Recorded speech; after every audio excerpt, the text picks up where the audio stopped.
আচ্ছা, শীত তো এবার যাব অনেক হয়েছে শিম ভাতে, শিমের ঝাল। চলো, আর শিমের এগুলো ভালো লাগছে না, এবার একটু শিম বাটা বানাই।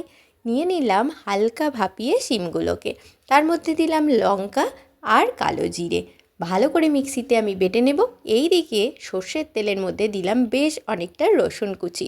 রসুন কুচিটা যদি ফোড়নে দিই খুব ভালো টেস্ট হয়। তারপর বেটে রাখা শিমটা দিয়ে তার মধ্যে দিলাম নুন, হলুদ আর চিনি। যতক্ষণ না এটা কালো হয়ে এরকম রং হয়ে যায় একেবারে শুকনো শুকনো, ততক্ষণ এটাকে নেড়ে চেড়ে নেব। হাতটা ব্যথা হবে এটুখানি বলতে পারি, কিন্তু খেতে দুর্দান্ত হবে। হ্যাঁ, এইটা দিয়ে কিন্তু ধোঁয়া ওঠা গরম ভাত আর শুধু শিম বাটা, আর কিচ্ছু লাগে না। এই তো আর কদিন পরেই শিম আর পাওয়া যাবে না, পাওয়া গেলেও এখনকার মতন আর টেস্ট হবে না। আর দেরি কেন, চলো।